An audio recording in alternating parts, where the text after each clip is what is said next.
some in society, transgender rights may seem new to people, as well as transgender people in general. It may seem that the plights facing transgender people, both here and abroad, are new or haven't been around for very long in sort of the social consciousness. Not only do we have historical evidence of trans people, however, but we also have, unfortunately, the proof that the issues that they have been facing are historical as well.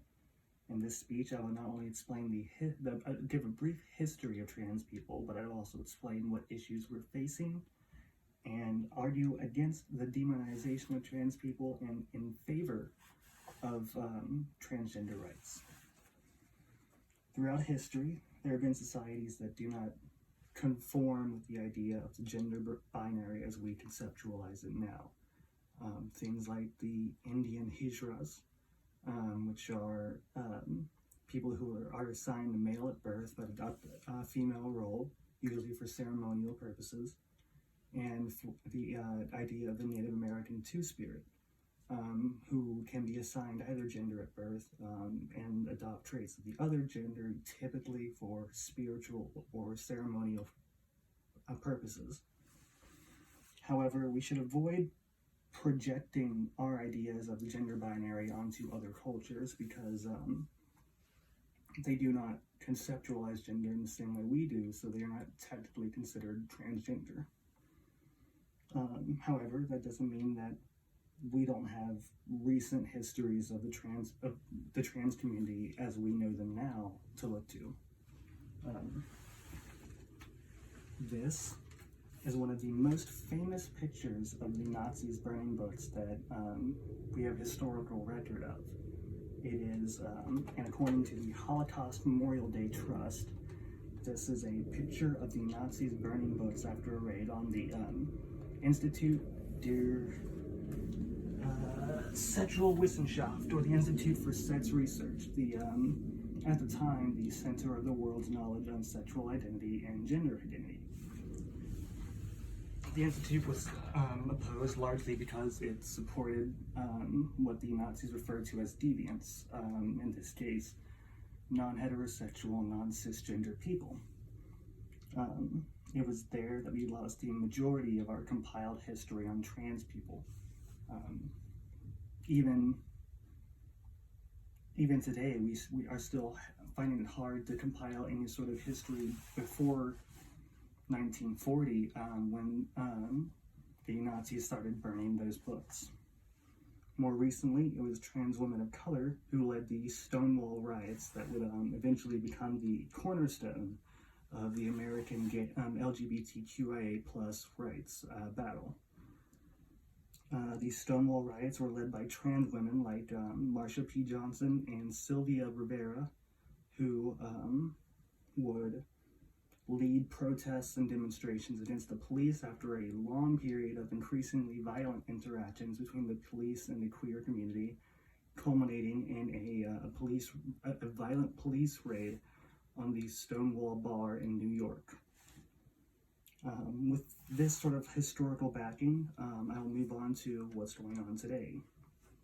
In conversations like this, opponents of equal rights often treat the idea of trans rights as a zero-sum game where trans people gaining rights in one area immediately impacts other people's rights and reduces them.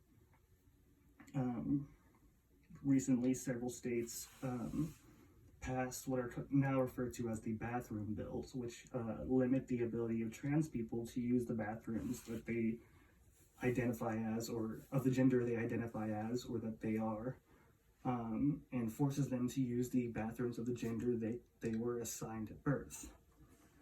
This was done out of misguided fear that people would get assaulted in bathrooms. More specifically, that trans women would assault cisgender women in bathrooms. However, trans people are disproportionately the victims of sexual violence and not the perpetrators. According to the Office for Victims of Crimes, a stunning 1 in 2 transgender people will be sexually assaulted or harassed in their lifetimes. 15% of transgender people are assaulted while in police custody, and 5 to 9% are assaulted by the police themselves. Transgender people are also more likely to have their stories not believed, which leads to a sort of communal distrust between trans people and the police, which leads to the amount of violence that trans people face to increase because they aren't trusted by the police. They don't trust the police themselves, and so the police don't protect them as often or as fiercely as they should. Now that we've gone over the history and unpacked some of the falsehoods and some of the discrimination, I will talk about how you can help trans people.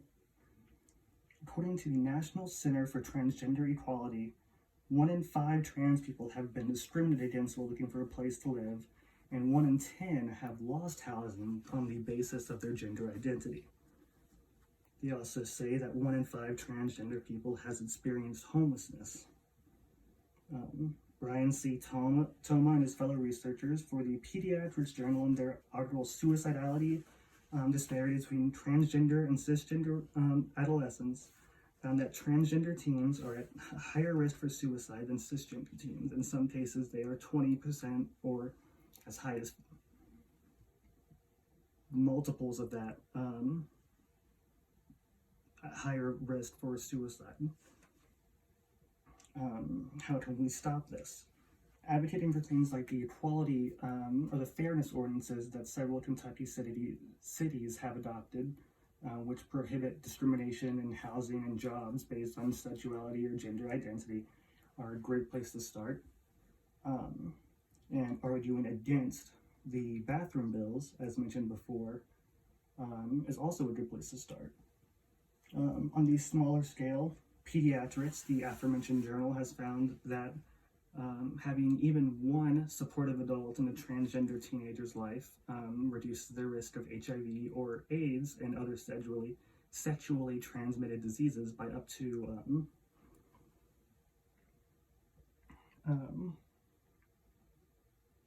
by high amounts, and Georgetown University found that trans teens with supportive families have their rates of suicide attempts and suicidal thoughts greatly reduced.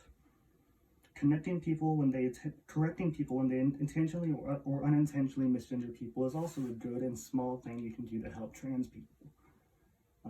For example, Caitlyn Jenner, although she's not the most highly regarded member of the trans community, deserves to have her pronouns and her gender and her name respected. So calling her Bruce or referring to her with he, him pronouns is what would be considered misgendering.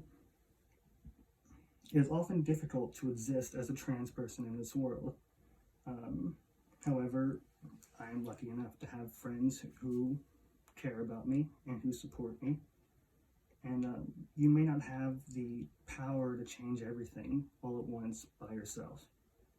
But now that you know that my community's history, what we face, and how you can help us, I hope that you decide to be a part of someone's support system.